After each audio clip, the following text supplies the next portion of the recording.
Доброе утро, 12 мая. Бегу сейчас на Убан, еду в Ганновер сдавать кровь. Вот тот термин, что я был там несколько дней назад, это его логическое продолжение, анализы крови, потом там еще один будет в начале следующего месяца. Вот, и вообще эта неделя вся у меня в терминах врачебных, у семейника там пару терминов. Повторный тоже там будет брать он анализ крови на витамин D и холестерин, тут что я сдавал. И говорил, что у меня очень высокий, у меня там еще по витамину D была катастрофа, как он сказал. И я пил витамины эти, теперь надо бы узнать результат. Такие дела. Так, кровушку сдал. Не знаю почему, но они всегда так много берут крови здесь. Хотя я в Украине особо кровь не сдавал, не более чем из пальца. Поэтому не знаю, сколько ее должны брать в целом. Но тут такую огромную пробирку набирать, мне так кажется, куба 2 точно, как шприц двухкубовый по-любому. В общем, кровопийцы. Сейчас мчу в школу. Сегодня последний день учебы. Будем прощаться с учительницей нашей. Я, конечно, опаздываю. У меня сейчас 8:30, как раз первый урок начинается. Но я к 10 ко второму. И вроде как поздравление должно быть на 10. Вот, так что последний день учебы. Такое метро вот в Ганновере. На одну платформу прибывает несколько поездов. После украинского, конечно, непривычно, но что делать. Иду со школы обедать домой. Хотя там наелся кухенов веганских всяких. Это кухен, это пирог по-немецки. Наша фрау Шульц, она веган. И, соответственно, такие пироги печет нам всегда на всякие праздники. Ну и наши девочки тоже поприносили таких же пирогов. Потому как, чтобы она кушала. В общем, я наелся мучного, еще и не очень вкусного, чтобы так сказать. Я не сильно их люблю на вкус, но пойдет. Вот, покушаю и пойду, наверное, гулять. Забыл сказать, в общем, как прощание это проходило. В общем, поздравили, вернее, подарили фрау Шульц цветок большой в горшке, гортензию там или что-то. Открытку такую огромную подписали. Еще на выходных приготовили. Сделали там распечатку, что вы там самая лучшая учительница, там наша первая, и мы у вас типа тоже первый класс кухни. Сделали, в общем, открытку и такую типа с текстом, что мы у вас первые ученики, и вы наша первая учительница, как типа все там хорошо. В общем, ей было очень приятно, она там покраснела вся. Короче, не ожидала, наверное, от нас. Вот, в общем, все прошло классно. Дала она нам напутствие и, в общем, все окей. Всем привет. Давно не виделись. Точнее, наверное, никогда не виделись еще в таком ракурсе. Я обычно не снимаю себя. Есть на то пару причин. В общем, первая основная, это, наверное, комплексы мои. Стесняюсь жутко, думаю, я не кинематографичный совсем, там какие-то зубы некрасивые, внешность и так далее. В общем, как я и говорил, куча комплексов. А второй момент, это то, что столько красивого вокруг, и грех снимать свою престарелую морду лица, когда вокруг вот такие вот поля, леса, небо голубое и красота. В общем, что на меня смотреть, да? То есть я лучше буду за кадром жужжать там. Только что поймала меня одна наглая пожилая турчанка и заставила с ней разговаривать на немецком языке. Пытаться. В общем, у нее проблема была найти адрес. Я уже ей и так и сяк, мол, mein Deutsch sehr, sehr schlecht. Типа, ничем я вам не помогу. Но она говорит, мне всего лишь адрес, мол, типа, рассказывай. Пришлось с ней общаться. Там тоже она такая интересная, у нее в блокнотике записан адрес. Я же говорю, она пожилая, еще old school, записная книжка. Вот. Пока мы там искали, она вспомнила, что это праксис врача, назвала мне его фамилию. По фамилии что-то Google Maps ничего не нашел. Я говорю, может еще что-то, может ошибка в фамилии. Она такая, сейчас достает визитка, с адресом точным. Моцартштрассе, там все дела. Окей, в общем, быстренько я и нашел на Google Maps этот адрес, объяснил там Links, Rext. В общем, мы как-то с ней друг друга поняли. Это к тому моему сертификату вдогонку ситуация B1 я уже знаю. В общем, бабушкам могу рассказывать, как дорогу найти. Да. По поводу, хотел сказать, сегодняшнего нашего прощания с фрау Шульц, там вот это вот последнего занятия. Теперь экзамен 23-го, кажется, будет. Но уже мы с ней не увидимся. Увидимся только в пятницу. У нас, по идее, будет корпоративка. Вот, и в связи с этим хотел бы я как-нибудь сейчас, если вдохновение будет во время прогулки, я хочу рассказать свою историю взаимоотношений с алкоголем. Тоже, я думаю, для потомков зафиксировать будет важным этот нюанс, потому как история большая и продолжительная вообще. Ну, не сколько у меня, сколько у семьи, поэтому штука важная. Ну, если вдохновение поймаю, то запишу обязательно. Вот такая вот хищная птица парит над полем, где трактор косит что-то. Вон, видно, выпасает какую-то живность там в надежде споймать мышку или что-нибудь, какого-нибудь тушкана.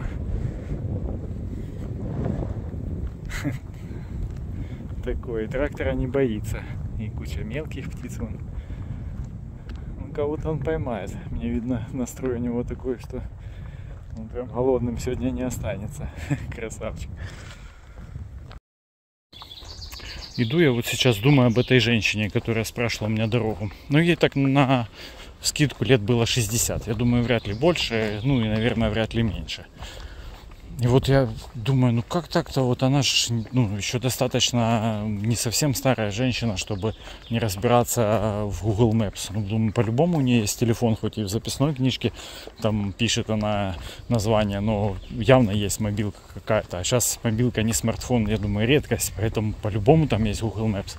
Вот думаю, что она не умеет пользоваться им, или вот по кайфу с какими-то ауслендерами на ломаном языке общаться, чтобы адрес спросить. В общем, да.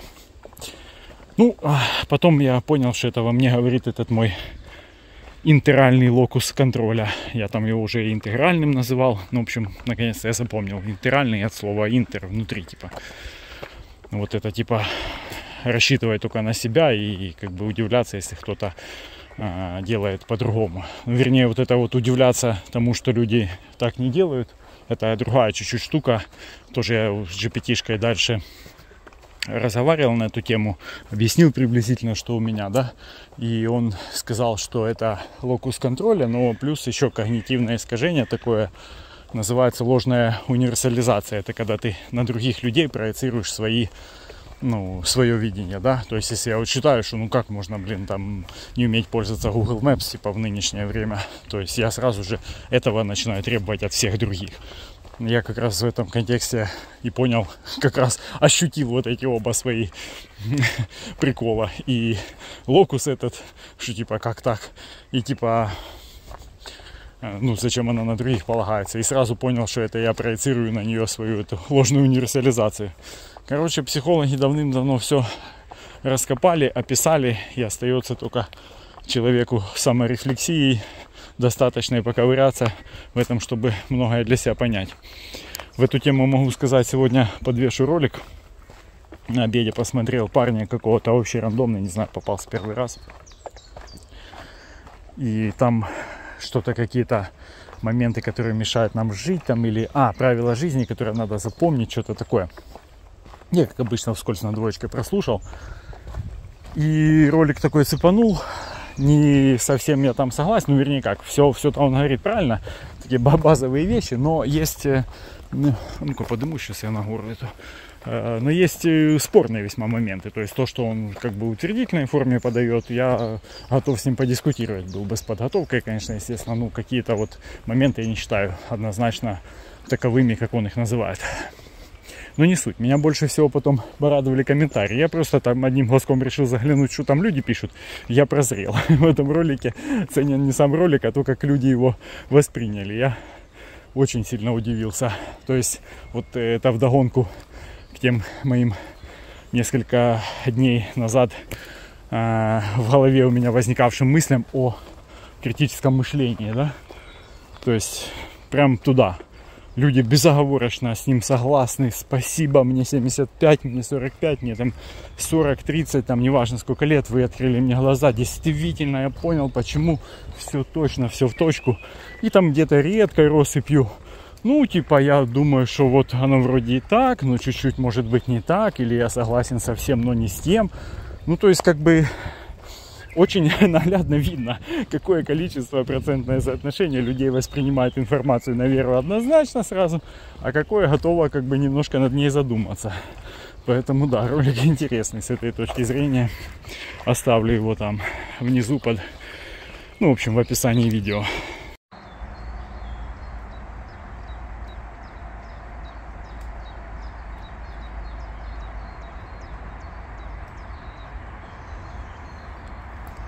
Слышно, как автобан гудит, да? Вот он тут. За этими деревьями, там еще метров, я не знаю, может 50 до него. Такое интересное местечко нашел, какая-то тут канализационная инфраструктура, что ли, проходит, не пойму. Ну, в общем, какой-то вон люк закрытый и такой вот выпирающий туда нос бетонный. Дорожка тоже идет. Тут озеро рядом. Такое типа зона отдыха с, ну, таким аквапарком небольшим, что ли. Вот сейчас я на него должен выйти. Никогда тут раньше не ходил. Вижу по карте, что рядышком уже. Может, сейчас и вижу отсюда уже. Угу. Да, вон вижу, синеет за деревьями. Попробую спуститься. Да, вон крыша, домики уже там. Здесь на водных лыжах катаются люди, лебедки тягают их. Вот, из развлечений, по-моему, и все. Там никаких горок я не припомню. Я как-то был там пару раз. Ну, вот недавно проходил через него, кстати. Снимал, по-моему.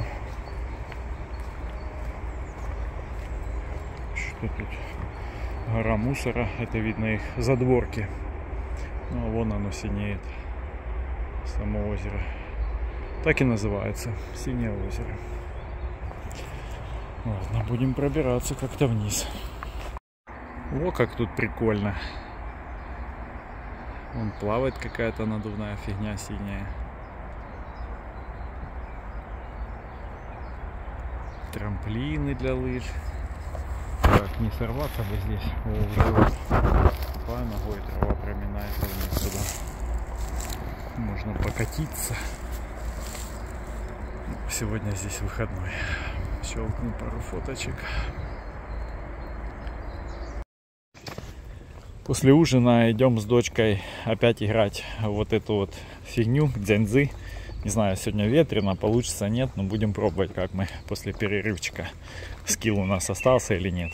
Ну, мы тогда, правда, тоже не сильно его прокачали, так чтобы сказать, но немного уже стало получаться лучше, чем сначала.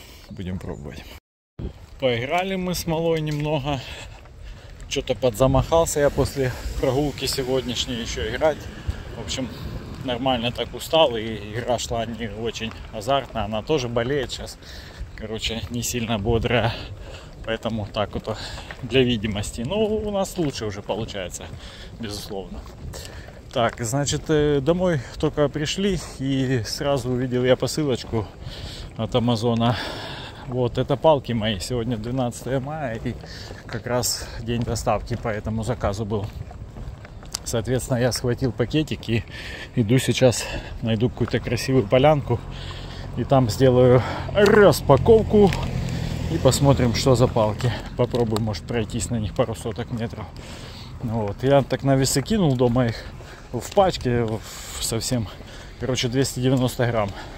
Это две палки, там что-то же, наверное, еще какие-то кульки, там что-то бирки, может быть. В общем, сейчас вскрою, посмотрю. Что-то ищу место, и нигде подходящего нету. Не знаю, видно, какая рябь на воде. Это ветер, и он довольно сильный. Куда телефон не поставлю, чуть отойду от него, звук плохой. Потому как пишется в телефон же звук, не через наушник. В общем, ветер глушит и далековато. Сейчас обойду по кругу, может, где-то тихое местечко все-таки я здесь найду, чтобы распаковать и показать их нормально. Лежа на траве как-то не хочется. Хочется в руках собрать, разобрать их. В общем, попробую. Блин, место классное нашел, но вот ветер невероятный. Все глушит.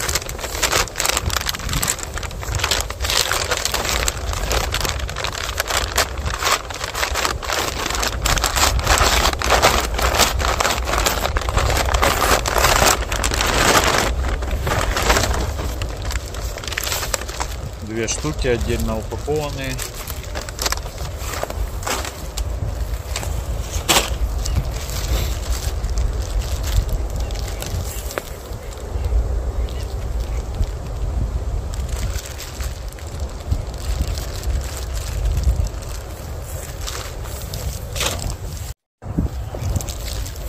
Так, ну попробую открыть одну.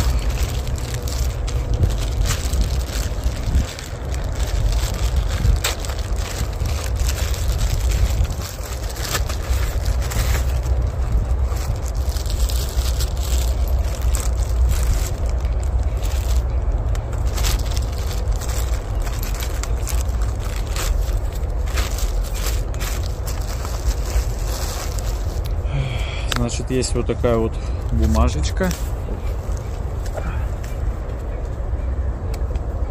Что-то она какая-то странная, не открывается.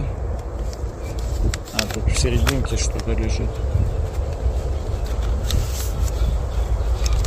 В серединке лежит вот такая еще бумажечка с QR-кодом каким-то непонятным. Я так понимаю, это самой компании Naturtiger. Что-то типа визитной карточки ихней.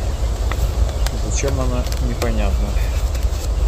Лучше бы что-нибудь полезное положили.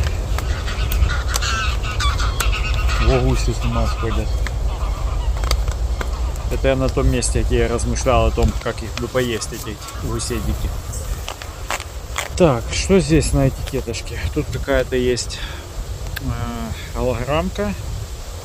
Меня больше интересует номер модели. Так, 135 размер. Но судя по всему, номер модели вот это, наверное, К245. Хотя не помню я у них там в модельном ряду такого. Ну ладно. Тут еще вот что-то. Тут тоже какие-то надписи. Это для снега, судя по всему, или для травы. Я пока еще не опытный, не знаю. Ну так она, конечно, легкая. Я думаю, где-то у нее общий вес там заявлен был что-то 270, по-моему. Насколько это так, не знаю. Так.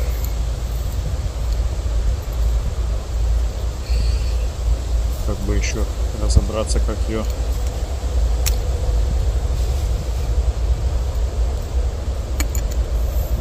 собирать. Где-то тут что-то надо тянуть вверх, наверное. Да, там явно оно закрепляется вверху, но пока я не понимаю где. Вот такой вот наконечник. Здесь с розочкой.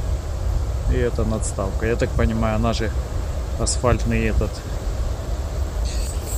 Ну, пятка для асфальта.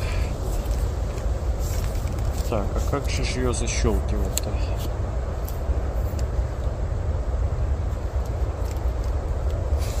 Ага, вот вытягивается отсюда. Окей. Опа. Все, щелчок произошел. Вот этот стопор. Ну а в длину уже регулирую здесь. Я думаю, мне на 130 будет с головой. Вот такая вот, как же эта штука называется, господи. Блин, не вспомню сейчас. Ну, короче, тряпочка такая. Там тоже ее, кажется, правильно еще нужно одевать. О нет, это для меня 130 высоковато. Должен быть прямой угол. Наверное, что-то вот типа того. И это чуть меньше 115. А, ну если по этой мерке, то 120.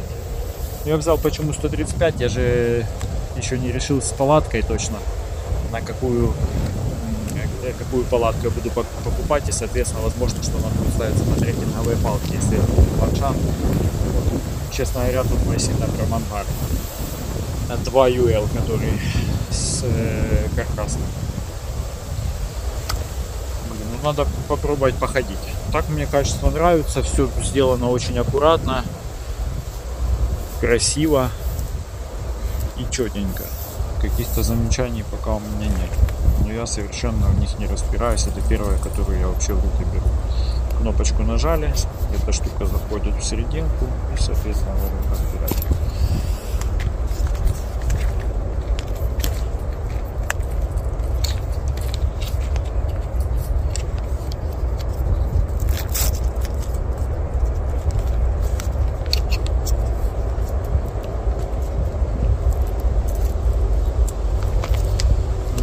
Это выглядит. Вещь прикольная, чехлов никаких для них нету в комплекте. Как-то буду разбираться с этим делом сам, самостоятельно что-нибудь придумаю. Может, они вообще не нужны, где-то в рюкзак буду как-то вставлять, а может, какую-то сумочку намучу. Вот так вот.